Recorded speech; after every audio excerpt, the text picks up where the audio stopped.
Greetings, Doom fans, and welcome to the special New Year's edition of the Frostbite Falls Daily Rant for the end of 2015 and heading into more Doom in 2016.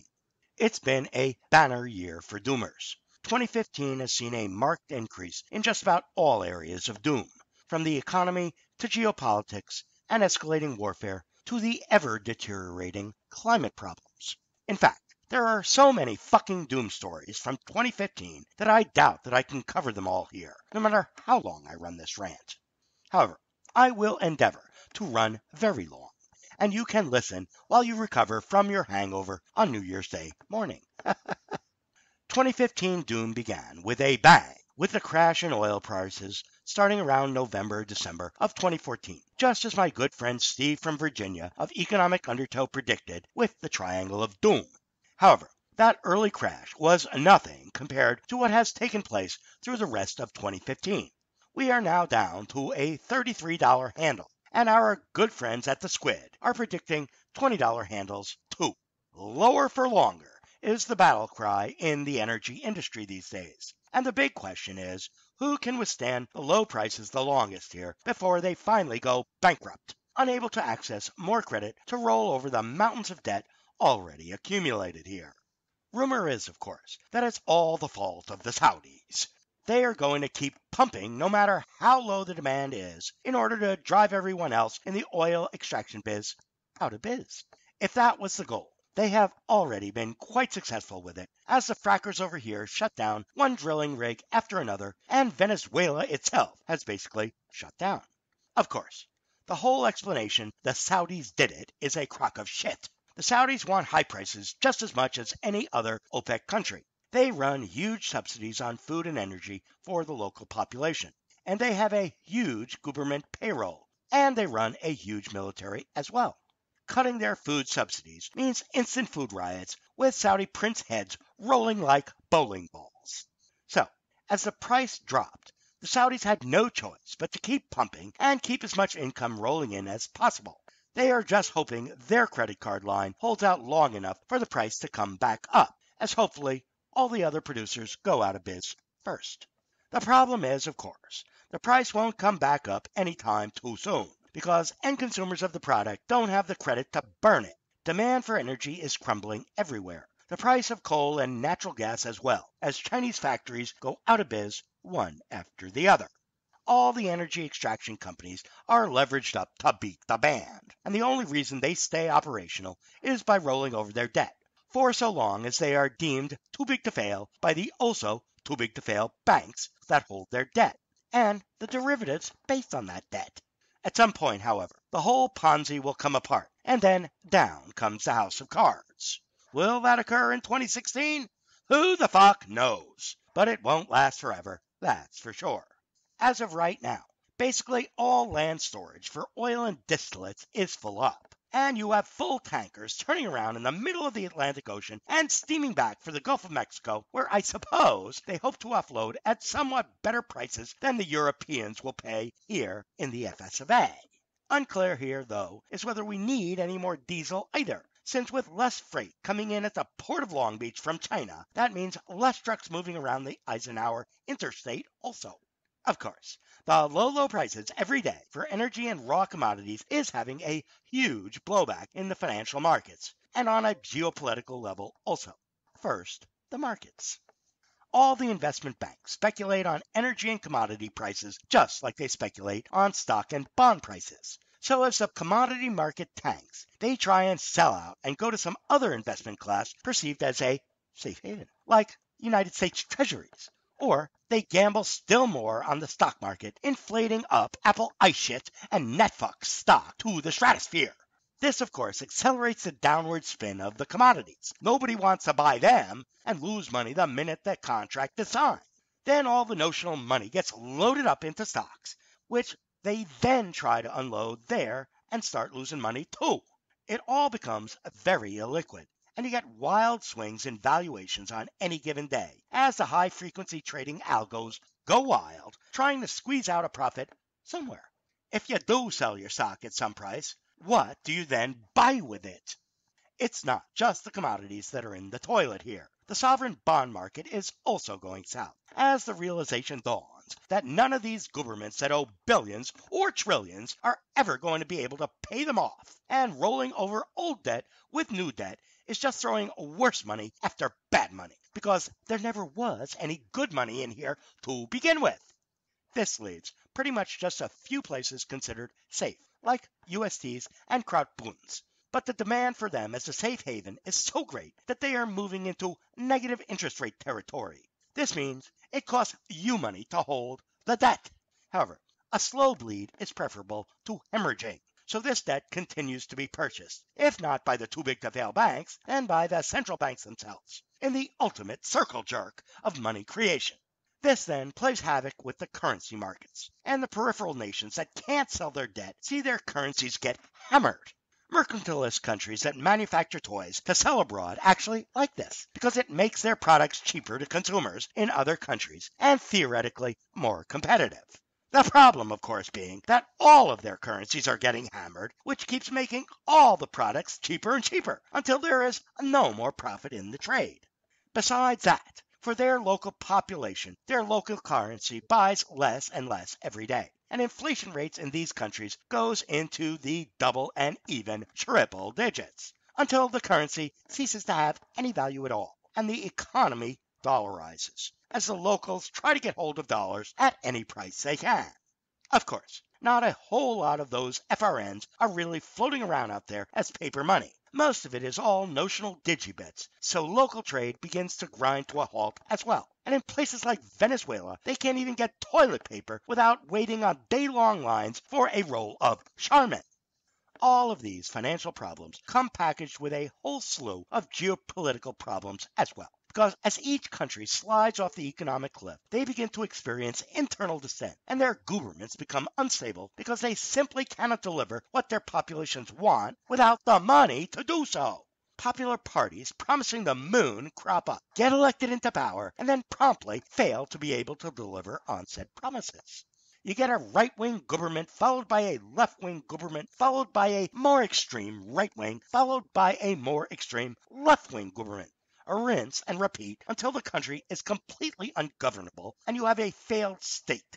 The problem here isn't a lack of democracy, it's a lack of money. It takes money to run a government. If you can't get credit from the international banking cartel, you are shit out of luck, no matter what your policies are. Just as the internal politics of individual countries start breaking down, so do the relationships between countries. The big players of China, Russia, Germany, and the fascist states of America are all jockeying for position, either on the monetary end or the resource control end. As more of the peripheral countries surrounding them descend into chaos, they incur more costs in terms of trying to find military solutions to control that chaos and keep it from migrating inside their own borders, which is mostly an exercise in futility.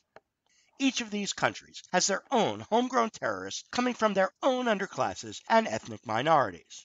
The Ruskies have the Chechens, the Chinks have the Uyghurs, the Krauts have the Muslims, and the fascist states of America has the black and Latino underclass.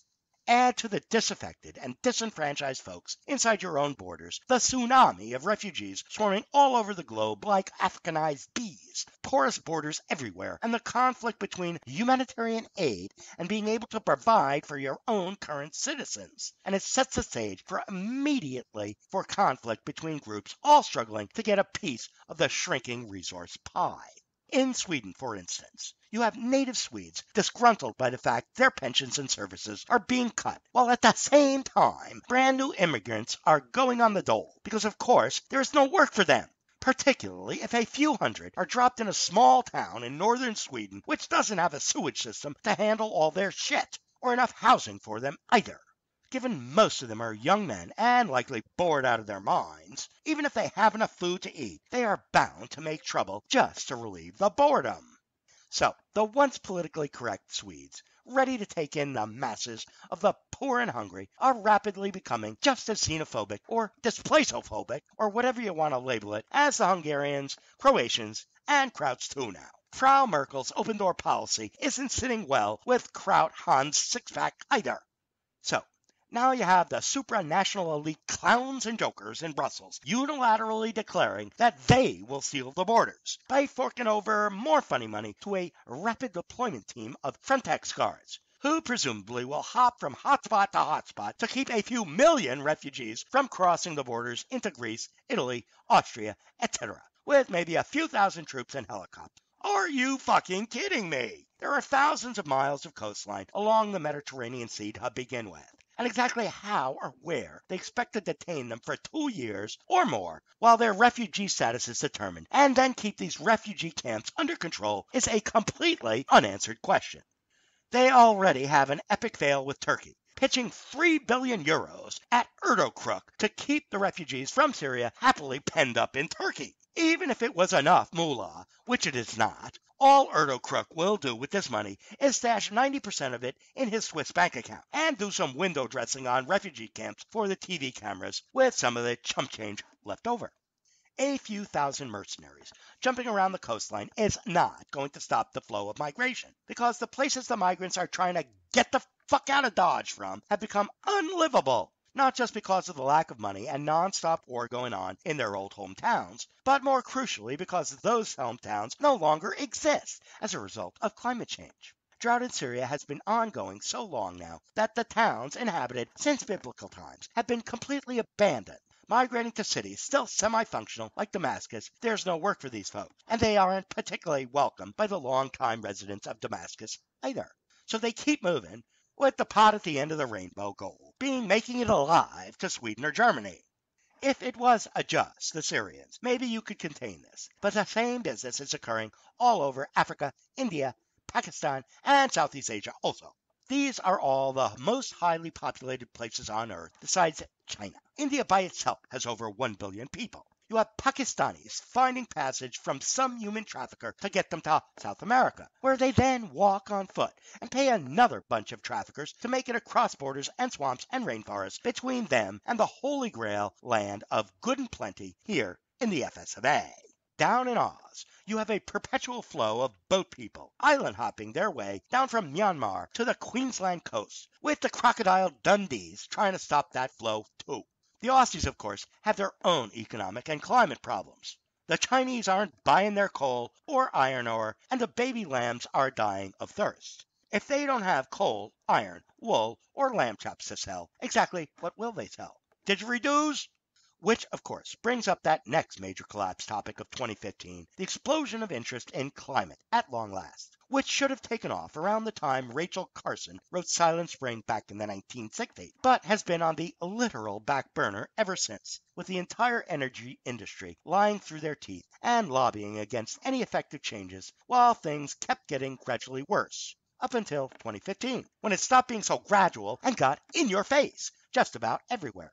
Droughts in California and megacities like Sao Paulo and Johannesburg, super typhoons with non-stop flooding rolling over the Philippines on a weekly basis, the entire world oceans practically coming to a boil, if not with water vapor, then with methane bubbles popping off at the surface like fizzies or Alka-Seltzer tablets as clathrates beneath the seabed melt off, which I maintain is a result of geotectonic forces, but it really doesn't matter what is causing it, because it's clearly wreaking havoc with the comfortable climate that we've been used to since the dawn of agriculture. Just about everybody is jumping on the climate bandwagon nowadays. From the Vicar of Christ on Earth, Pope Frank, to the Prince of Wales and Roseanne Barr, too. You had your big COP21 climate conference in Paris, coming in right on the heels of the big terror job there, and the various polls all agreeing that they should voluntarily do something pretty soon.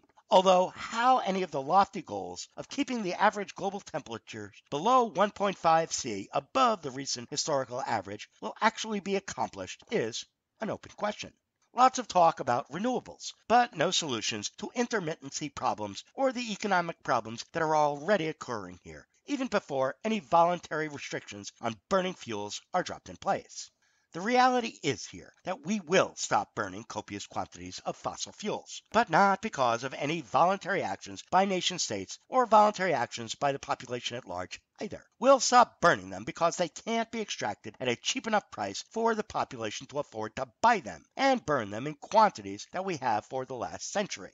Will that stoppage occur fast enough to prevent average global temperatures from warming up 2 degrees C or 4 C or 8 C? Probably not. So what we really need to be thinking about and planning for is how to stay alive on a planet that will be significantly warmer than it is today. Over the course of the next 50 years, we're likely to lose many of the largest coastal cities on the planet. Most of them are just above sea level right now. So encouraging a migration out of those cities now, rather than doing it at the last minute, would seem like a wise idea. Not that I believe this is likely, of course, based on the nonsense in California and Sao Paulo. In large part, this is because even if they do realize the place they live in isn't survivable for the long term, it's where their job is if they still have one. Even if you're just a Paulista janitor in Sao Paulo, it's better than packing up and heading for Rio to join the legions of unemployed cariocas there living in the favelas. 50 years after I was there, not only are not no longer there, they are bigger and better than ever. To tie it up for the New Year's rant, all these problems in theory are going to be solved by democracy. Since here in the fascist states of America, we are moving into the stretch run of the POTUS campaign, and the hated Obama-sama, who replaced the hated W, will at last be gone from the center stage of the marionette show, to be replaced by one of the most excellent choices we have instead, from the likes of Hillary Clinton, Ted Cruz, and of course, the Donald. You can be sure with any of these choices, even Bernie Sandbox, that none of them will be able to solve the problems that have their underpinning in resource depletion and population overshoot. The illusion of the matrix will be maintained until it cannot be maintained anymore. And finally, the collapse that is well underway all around us makes its way inward here to the heart of darkness. Will it make it to your neighborhood in 2016? That I do not know. And perhaps it already has anyhow. If you already are unemployed, if your McMansion was already foreclosed on, if the town or city you live in has already gone bankrupt, then collapse has arrived for you already. It's a recession when your neighbor loses his job. It's a depression when you lose yours. Anyhow, there should be plenty to write and rant on in the world of collapse in 2016, and the diner will be here to report on it all until the internet goes dark. And that's all the doom this year until next year here on the Doomstead Diner. See ya after the bombs, ball drops. Later, diners.